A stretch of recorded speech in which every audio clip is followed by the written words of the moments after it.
오늘 하나님께서 우리에게 허락하시는 말씀은 신약성경 누가복음 15장 20절부터 24절까지 말씀입니다. 우리 정성 다해서 함께 받들어 읽습니다. 20절 시작합니다. 아직도 거리가 먼데 아버지가 그를 보고 치근히 여겨 달려가 목을 안고 입을 맞추니 아들이 이르되 아버지 내가 하늘과 아버지께 죄를 지었사오니 지금부터는 아버지 아들이라 일컬음을 감당하지 못하겠나이다 하나 아버지는 종들에게 이르되 제일 좋은 옷을 내어다가 입히고 손에 가락지를 끼우고 발에 신을 신기라. 그리고 살진 송아지를 끌어다가 잡으라. 우리가 먹고 즐기자. 이인 내 아들은 죽었다가 다시 살아났으며 내가 잃었다가 다시 얻었노라 하니 그들이 즐거워하더라. 아멘. 평강의 하나님께서 이 시간 예배하는 여러분 가운데 충만하시길 원합니다. 오늘 저는 여러분과 함께 허락하신 말씀을 가지고 아버지를 누리는 삶이라고 하는 제목으로 말씀을 전하려고 합니다. 바라기는 여러분 모두 아버지를 충만하게 누리게 되시기를 바랍니다. 그런 삶을 사는 게 축복이에요. 인간은 각각 자기에 대한 연민, 또 자기에 대한 사랑, 자기애라고 하죠. 자기애를 가지고 있습니다. 자기애란 말은 뭐냐면 자기를 존중하려고 하는 마음에서부터 출발합니다. 그렇게 해서 극단적으로 자기를 사랑하는 마음을 자기애라고 말하는 거예요. 사람마다 각각 자기 잘난 맛에 살아요. 그래서 자기 자랑이 굉장히 많아요. 이런저런 자랑을 합니다. 자녀 자랑도 하고 남편 자랑도 하고 아내 자랑도 하고 부모 자랑도 하고 그리고 또한 가진 것 자랑도 하고 소유 자랑도 많이 합니다. 어쩌면 이런 것들은 살아가는데 활력소를 주는 요소일 수도 있다 생각을 해봅니다. 그래야 힘든 세상에서 뭔가 우유를 받고 힘을 잃지 않고 살 수 있게 되지 않을까 생각도 해보는 거예요. 그러나 자기 애가 강하다 보면 남을 사랑하기가 어려워요. 즉 남의 생각, 남의 일들에 대해서 공감을 못합니다. 관심을 갖지 못합니다. 남의 영역을 인정해 주지 못하는 거예요. 그래서 충돌하고 비껴나가고 점점 남에게서 멀어지는 삶을 사는 거예요. 결국은 고립이 되고 마는 거예요. 자신의 입장을 강하게 말하고 드러내지만 남의 이야기를 존중하는 것에 대해서는 너무나 인색합니다. 성의가 없습니다. 자기애가 강한 사람은 그것이 무엇이든지 돋보이는 것에 집착을 합니다. 그러나 과도한 집착 때문에 다른 사람의 감정을 거스르게 될 때가 많습니다. 자기애가 강한 사람은 또 남이 잘 못하는 걸 못 봐줘요. 공격합니다. 자기 기준을 딱 만들어 놓고 그 기준에 부합하지 못하면 가차없이 공격을 하는 거예요. 남의 성공을 기뻐하지 못합니다. 질투가 심합니다. 요즘 우리 사회에 이런 사람들로 가득 차 있는 걸 보게 되는 것입니다. 사회학자 가운데 라쉬라고 하는 사람이 있어요. 이 사람은 현대 사회를 이렇게 정의합니다. 자기애의 사회. 자기애의 사회. 그러니까 자기가 극단적으로 사랑의 대상이 되고 남은 사랑의 대상이 되지 못하는 그런 세상이 되었다는 거예요. 사회가 구조적으로 자기애를 조장하고 고무하고 있다는 거예요. 겸손, 양보, 화합 이런 거 없어요.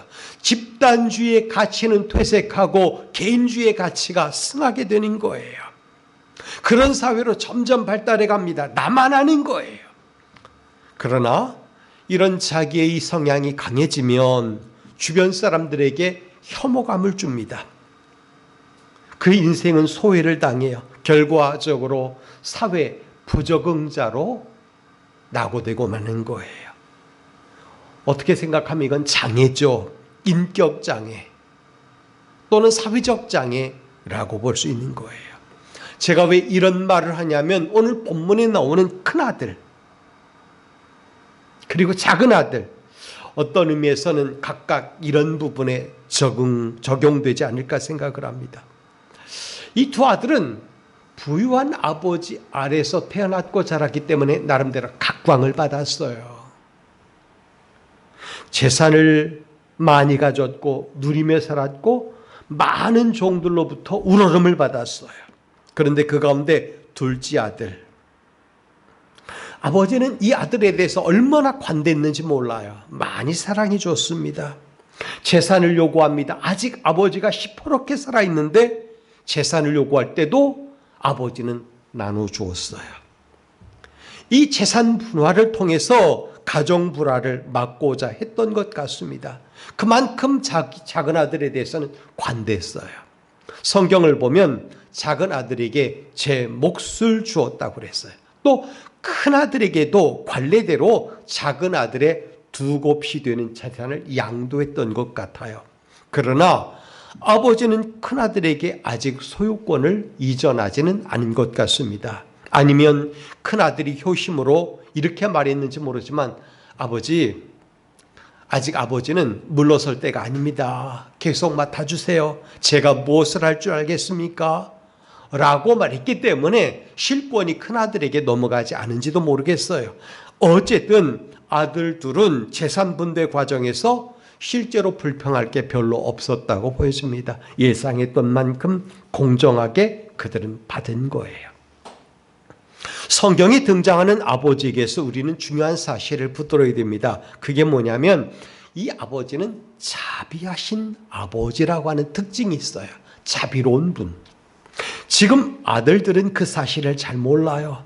아버지가 얼마나 자비로운 분인지 모른다는 거예요. 그러나 언젠가는 알게 되겠죠? 아버지가 얼마나 아들들을 위해 주시는 분이며 더군다나 무리한 요구까지도 기꺼이 감당해 주시는 분인지 지금은 잘 모른다는 거예요. 그 아버지의 자비하심은 기다리는 모습에서 절정을 이루는 것으로 우리는 성경을 통해서 봅니다. 언제까지? 아들이 자기의 과실을 깨닫고 돌아올 때까지. 자기에 빠져서 어리석음을 지금은 모르지만 잠시 후에는 자기보다 부성애가 더 크다는 걸 알고 돌아올 때가 있을 거라는 것을 아버지는 그 자비심의 근거에서 기다리고 있는 거예요. 여러분, 여기 나오는 자비하신 아버지가 바로 하나님 아버지를 얘기하는 겁니다. 성도 여러분, 하나님은 모든 주를 믿는 자녀들의 아버지시고 자비하신 하나님이시라는 사실을 명심하시기 바랍니다. 심지어는 악하고 감사할 줄 모르는 자녀들에게까지도 참아주시고 생명과 호흡을 몽땅 주시는 분이 바로 하나님 아버지라는 것입니다. 본문 12절 하반절에 보면 재산이라고 하는 단어가 등장해요. 이에 해당하는 단어가 비온이라고 하는 단어인데 생명, 비오스에서 출발했다고 합니다. 즉 아버지 하나님은 모든 생명이 되시는 아버지예요. 생명이 살 수 있는 모든 것을 주시는 분이라는 것입니다. 하나님이 우리에게 주신 생명은 어떤 것들일까요? 살아가는 데 필요한 에너지가 되는 모든 것들, 즉 재물, 토지, 권리 이런 것들이죠. 또 하나님을 영화롭게 할 수 있는 많은 것들, 그를 위해서 살아야 되는 것들이죠. 그분께 예배하는 능력 이런 것들까지도 다 생명 속에 들어있는 거예요. 아버지의 그러하심을 생각하면서 우리는 잠시 작은 아들에게 집중해 봅시다. 자기 몫을 받았습니다. 그때 어떻게 처신했죠? 될 수 있는 대로 가지고서 아버지로부터 멀리 떠나갔습니다. 거기서 잘 산 게 아니에요. 그 돈을 물 쓰듯이 쓴 것 같아요. 얼마 안 가서 거지가 되었다고 얘기를 합니다. 저녁에서 둘째 아들 같은 우리 자신을 보자는 거예요. 하나님이 우리에게 아주 조금이라도 내어주시면 금세 그것을 가지고 도망치고 싶어하는 게 우리들이라는 거죠. 우리가 그분을 떠나는 것은 시간 문제일 뿐인 거예요. 우리를 통제하는 은혜의 고삐가 풀어지기만 하면 우리는 곧장 아버지 곁을 떠나려고 하는 거예요. 제사는 그나마 이 작은 아들을 아버지 곁에 붙들어 놓는 고삐였던 거예요. 이게 아들에게 이양이 되자 아들은 자비하신 아버지 곁에서 잠시도 머물러 있지 못하고 도망치듯 달아나 버린 거예요. 떠나갔어요. 자기 것을 가지고 떠나간 것입니다. 여러분, 여기서 은혜의 고삐가 풀어진 사람들의 모습은 100% 이 작은 아들과 같다는 걸 알아야 돼요. 그래서 사실은 이 시간 우리가 저나 여러분이 도전받아야 될 게 뭐냐? 은혜의 고삐가 풀어지지 않도록 기도하자는 거예요. 그게 무엇이든 은혜의 고삐가 풀어지지 않도록 해야 된다는 거예요. 어떤 가정에 보면 여러 형제들이 있어요. 그래서 지금은 부모라고 하는 은혜의 고삐가 있기 때문에 형제들이 모여요. 그런데 이 은혜의 고삐가 사라지고 나면, 즉 부모가 돌아가시고 나면 형제들은 모이는 게 1년에 한 번, 그 다음에는 또는 5년에 한 번, 그러다가 영원히 안 만나기도 한다는 거예요. 은혜의 고삐가 풀어지면 그렇다는 겁니다. 그러니 하나님 아버지와 우리를 붙들어 놓는 은혜의 고삐가 우리에게는 축복이라는 사실을 놓치지 말아야 돼요. 은혜의 고삐가 풀어진 사람은 아버지를 떠납니다. 아버지를 누리지 못하는 삶을 사는 거예요. 그리고 그 비참함이 무엇인지 오늘 본문은 우리에게 보여주고 있다는 것입니다. 여러분, 무엇이 비참한 상태일까요? 아버지를 누리지 못하면 첫 번째로 멀리 떨어진 상태가 되고 맙니다. 멀리 떨어진 상태가 되고 마는 거예요. 죄의 속성은 우리로 하여금 하나님에게서 멀어지도록 한다는 것입니다. 그래서 하나님께로 달려가야 되는 인생이 오히려 하나님께로부터 멀어지려고 하는 거예요. 이게 바로 죄의 속성이에요. 작은 아들은 아버지에게서 멀어지는 것, 즉 은혜의 고삐에서 풀어지는 것이 죄인 줄도 모르고 자기를 망하게 하는 것인지도 모르고 아버지 집을 나왔다는 것입니다. 떠났어요. 죄인들이 그러하듯이 아버지로부터 도망을 쳤습니다. 그리하여 그는 세상 노래에 빠지고 맙니다. 거기에 깊이 물들어갑니다. 마치 일하기 싫어하고 도망치는 노예처럼, 또는 남편을 배반하고 떠나는 아내처럼 그들은 하나님과의 신의를 저버리고 반역하면서 이렇게 말합니다. 우리 헤어집시다. 깨끗하게 헤어집시다. 각자 삽시다. 그러면서 가능한 한 멀리 떠나고 마는 거예요. 여러분, 멀리 떨어지는 것이 왜 비참한 것일까요? 그것은 모든 선함, 모든 의로움, 모든 안정감으로부터 멀어져 가고 만다는 것입니다.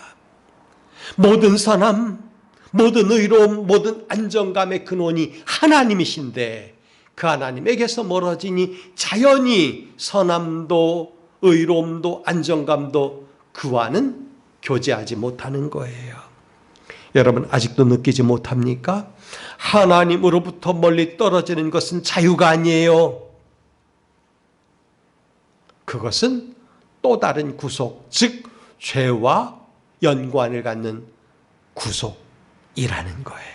멀리 떨어졌다는 말이 뭡니까? 더 이상 아버지를 누리지 못하게 되었다는 얘기입니다. 여호수아와 갈렙이 이스라엘을 안심시킬 때 한 말을 여러분 떠올려 보시기 바랍니다. 가나안 땅에 살고 있는 사람들에게서는 하나님이 떠났다라고 말합니다. 그들에게서는 떠났지만 그 하나님은 오늘 우리와 함께 하신다는 거예요. 이게 바로 축복이고 이게 바로 저주예요. 무엇이 축복이에요? 하나님과 함께하는 삶, 하나님이 우리에게 있는 삶, 머물러 계시는 삶, 그건 축복이지만 하나님에게서 떠난 삶, 하나님이 떠나간 삶, 이거는 저주라는 거예요. 그러니 여호수아 갈렙은 하나님은 우리와 함께 계시지만 우리와 함께 하시는 하나님은 그들에게선 떠났다 이거예요. 여호수아 갈렙은 여호와 하나님을 누린 반면 대적들은 그 아버지 하나님을 누리지 못했잖아요. 이미 마음이 아버지 되시는 하나님께서 떠난 이스라엘도 하나님 아버지를 누리지 못했어요. 성도 여러분, 우리의 모든 것 되시는 아버지로부터 멀어져 가는 것을 경계하시기 바랍니다. 그런 마음 다스려야 돼요. 우리 힘으로 못 다스려요. 성령의 능력에 의지해야 되는 거예요. 중심이 떠난 사람이 받을 은총은 더 이상 없어요. 아버지에게서 나오는 은혜가 더 이상 없어요. 그가 돌이키지 않는 한 말입니다. 그러면 아버지를 누리지 못하면 어떻게 될까요? 소유를 잃고 맙니다. 소유를 잃고 말아요. 성도 여러분, 세상은 하나님으로부터 가장 먼 나라예요. 믿음의 공동체는 하나님으로부터 아주 가까운 나라예요. 그리고 하나님으로부터 가장 먼 나라 세상은 자기 소유를 모두 허비하게 만드는 겁니다. 몸도 축내고 마음도 축내고 가진 것도 축내게 만드는 것이 바로 세상이에요. 세상에 나가보세요. 쓸 게 얼마나 많은가. 세상에 나가보세요. 하고 싶은 게 얼마나 많은가. 뭐가 들어가죠? 재력이 들어가고 지력이 들어가고 체력이 들어가요. 심력이 소모돼요. 결국 다 망해가고 마는 거예요. 작은 아들도 보면 세상에서 허랑방탕하게 살았다 그랬어요. 결국 재산 다 축냈죠. 몸도 망가졌죠. 마음도 망가졌어.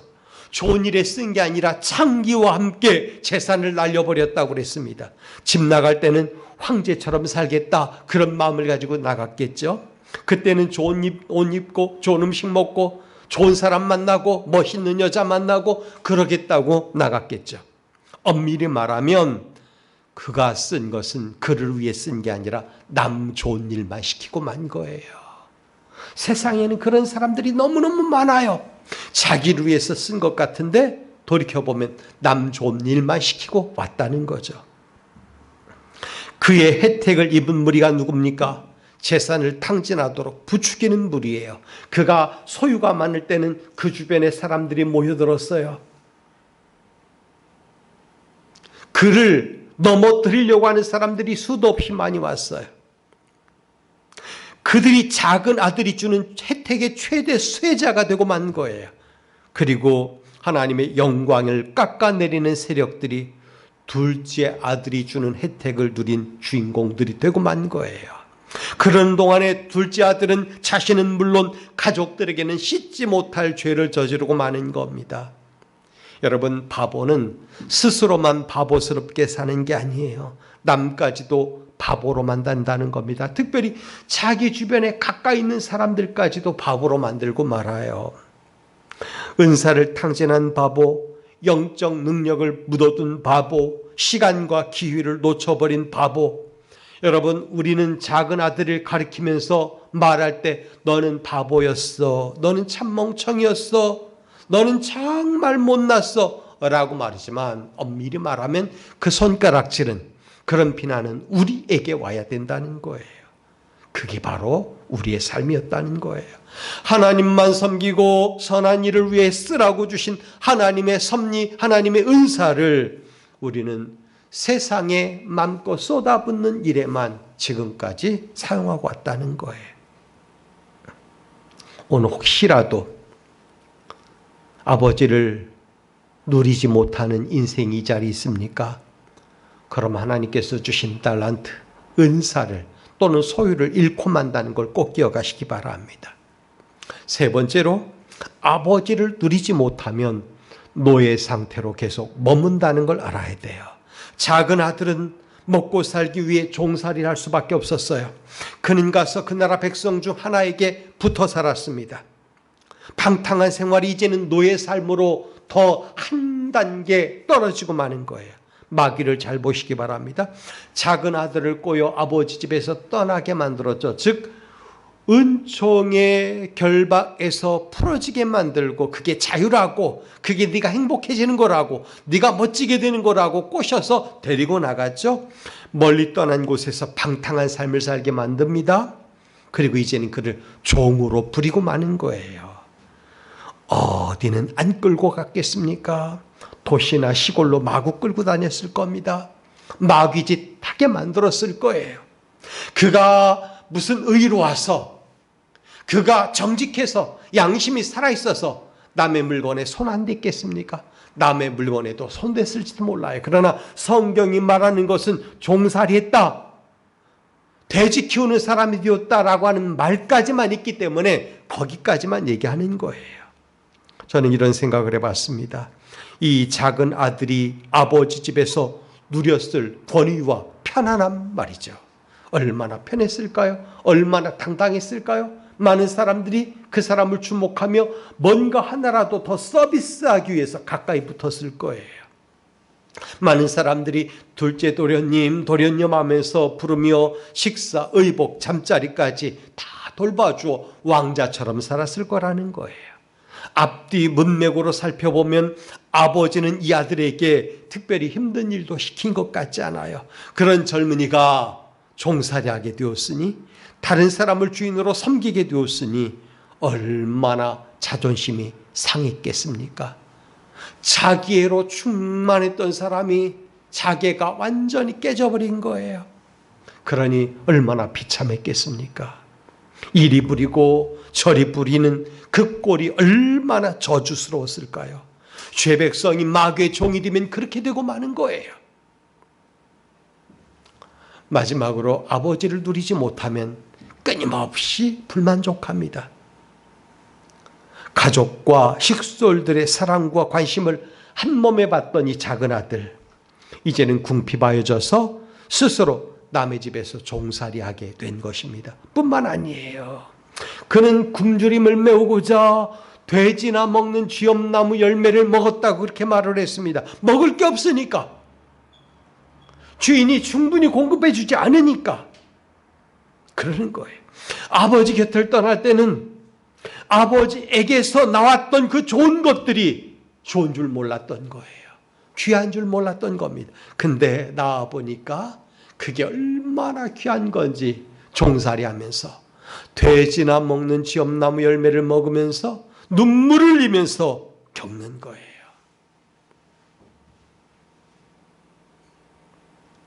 헛된 것을 위해서 수고했고, 헛된 것을 위해서 돈을 썼고, 헛된 사람들과 놀아났던 자기의 삶을 뼈저리게 후회했겠죠.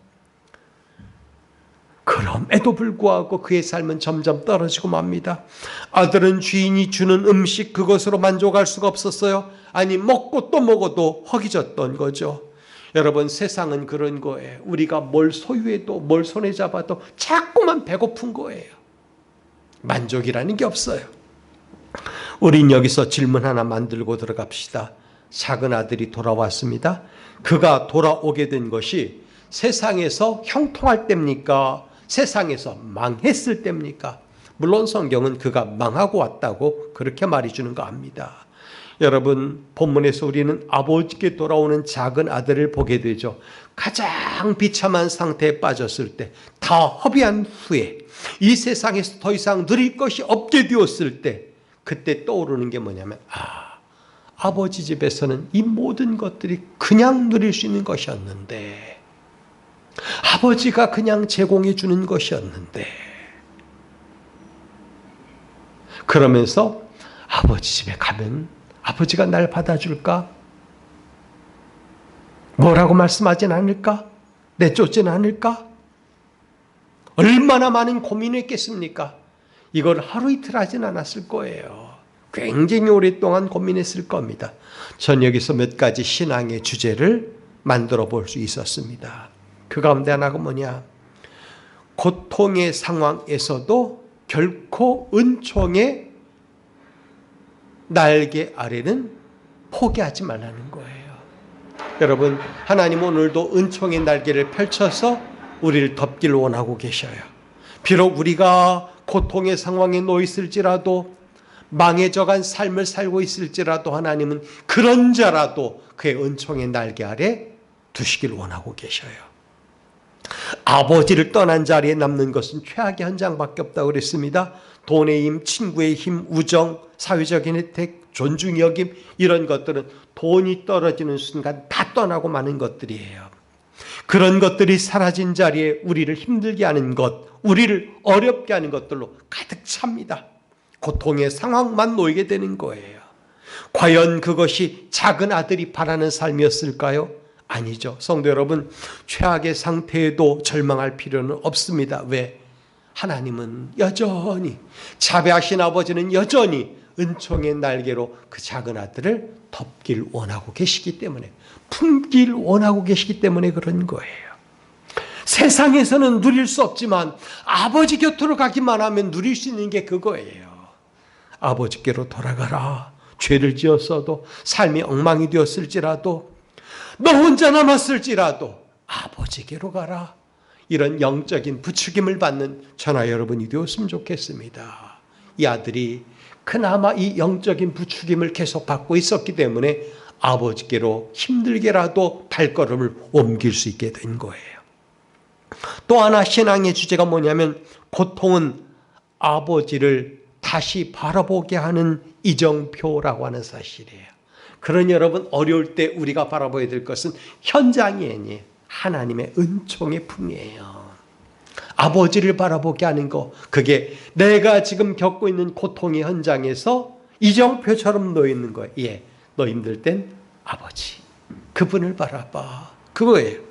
작은 아들이 누리고자 했던 자유와 부요함의 끝자락, 거기는 최악의 현장, 죄의 현장밖에 없었지만, 그러나 돌이켜 아버지를 바라보는 순간 웃고 계신 아버지, 자비하신 아버지가 보이는 거예요.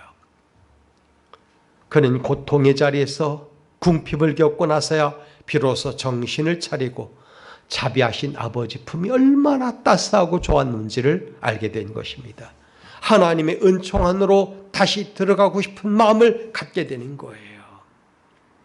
죄의 권세 아래 눌려 있는 사람들은 이 세상이 주는 어떤 것도 더 이상 소용이 없어요.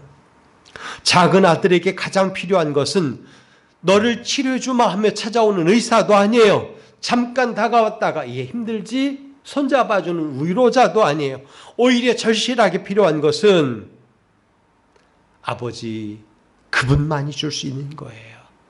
무엇을 맡겨도, 어떤 상태로 가도 괜찮아 하면서 나의 모든 삶을 되돌려 놓으시는 하나님, 그 아버지, 그분을 누리면 되는 거예요. 그리고 또 하나, 고통은 마지막 은총이라도 구하게 만든다는 사실이에요. 그래서 최극단점에, 최고통의 자리에 서 있는 사람은 엎드릴 수밖에 없어요. 기도할 수밖에 없는 겁니다. 작은 아들은 아버지가 계신 곳과 현재 자기가 놓여 있는 삶의 자리를 비교해 봅니다. 나는 여기서 줄여 죽는구나. 아버지 집에는 품꾼도 풍족한데 난 여기서 줄여 죽는구나. 아버지 집에는 누릴 게 많은데 나는 여기에 누릴 게 없구나. 아버지 집에는 누리는 것으로 가득 차 있는데 여기에는 하나도 없구나.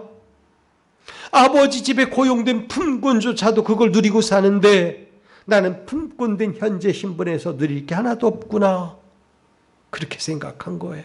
작은 아들의 생각이에요. 품꾼의 은총이라도 누렸으면 좋겠다. 아버지 아들이라 칭함은 감당하지 못하겠고 아버지의 집에서 누리는 품꾼의 은총이라도 누렸으면 좋겠다. 그 생각을 하면서 아버지에게 가자. 품꾼의 하나로 취급해달라고 그 말하자. 그러면서 간 거예요. 가장 천한 자리라도 좋으니까 아버지 곁에만 있으면 난 만족합니다. 그거예요. 이제 하나 안 주셔도 됩니다. 괜찮은 거예요. 그런 아들의 오는 발걸음을 아버지가 멀리서부터 봅니다. 뜨거운 마음으로 환영합니다. 비록 그 자녀가 아버지의 가슴에 못을 쳤지만 아프다고 말하지 않았어요. 그냥 안아준 거예요. 이것이 바로 성경이 말하고자 하는 아버지 하나님이에요. 돌이켜 오는 자들을 그냥 안아주시고 맞아주시는 하나님. 하나님의 은총과 자비를 보여주는 게 이 본문의 말씀인 거예요. 우리가 이 시간 바라봐야 될 것은 나와 아버지 사이가 멀어도 나는 아버지가 계신 방향만 바라봐도 아버지는 나의 모든 행동조차도 다 보고 계시다는 거예요. 그 하나님을 다시 한번 누리는 저와 여러분이 되었으면 좋겠습니다. 자기 애를 구축하고 살면 이 아버지 은총에서 떠나고 싶어 하지만 자기가 무너진 자리에는 아버지의 사랑 그것만 보이는 거예요. 저는 저나 여러분 모두 자기 애에 빠져 살지 않게 되기를 바랍니다. 아버지의 사랑만이 저나 여러분의 마음속에 자리 잡았으면 좋겠습니다. 그것이 바로 풍성함을 맛보는 길, 아버지를 누리는 삶이에요. 아버지와 아들 사이에 이렇게 관계가 회복된 상태에서 대화가 시작됩니다. 아들이 말하죠. 아버지, 제가 하나님 아버지와 아버지께 잘을 못했습니다. 죄를 저질렀습니다. 아버지가 뭐라고 합니까? 아니다 아들아, 이제 돌아왔으니까 너는 더 이상 죄인이 아니란다. 아들이 말하죠. 감당할 수 없어요. 저를 품꾼의 하나로 써주세요. 말합니다. 아버지가 다시 말합니다. 아니다. 너는 분명 내 아들이야. 아들이 눈물을 흘리며 말합니다. 죄송해요. 감당할 수가 없어요. 그러자 아버지가 그 눈물 닦아주면서 말하기를, 여기 너를 위하여 잔치를 준비할게. 너를 위하여 의복을 준비할게. 내가 씻을 쌀물을 준비할게. 내 손에 끼울 가락지를 준비해 줄게. 그렇게 말해요. 그 말은 뭐냐면, 너는 너를 비참한 상태에 여전히 두려고 하지만 나는 너를 그렇게 둘 수 없다는 거예요. 그게 우리 아버지십니다. 성도 여러분, 아들은 죄인으로 왔는데 아버지는 아들로 만나주셨어요. 아들은 누더기를 입고 왔는데 아버지는 새 옷을 입혀주셨어요. 아들은 굶주려 왔는데 아버지는 그에게 살찐 송아지를 잡아 배불리 먹여주셨어요. 아들은 근심의 마음을 가지고 왔는데 아버지는 기쁨의 잔치를 만들어주셨어요. 이게 아버지를 누리는 자에게 주어지는 하늘 축복이에요. 이 복을 받아 누리는 저와 여러분이 되기를 바랍니다. 갈급하십니까? 힘이 드십니까? 피곤하고 지쳤습니까? 다시 한번 부탁드립니다. 그 아버지 하나님, 성경이 말씀하시는 그 아버지를 누리며 살게 되기를 주님의 이름으로 축복합니다. 기도하겠습니다. 거룩하신 아버지, 감사합니다. 우리도 자기 연민에 자기에 빠져서 아버지의 그 크신 사랑 자비하심을 모르고 그 곁을 떠날 때가 얼마나 많았는지 모릅니다. 아버지 하나님, 주어진 연장에서 우리가 만난 것은 여러 가지 어려움, 고통뿐이었는데 성경이 말씀해 주시는 그 아버지를 다시 바라보는 삶을 살게 하여 주옵소서. 그 은총의 결박이 우리에게 축복임을 깨닫게 하여 주옵소서. 우리 힘으로는 부족합니다. 성령님, 우리를 감동하여 주시고 주를 바라볼 수 있는 믿음의 눈을 허락하여 주옵소서. 예수 그리스도 이름으로 기도하옵나이다. 아멘.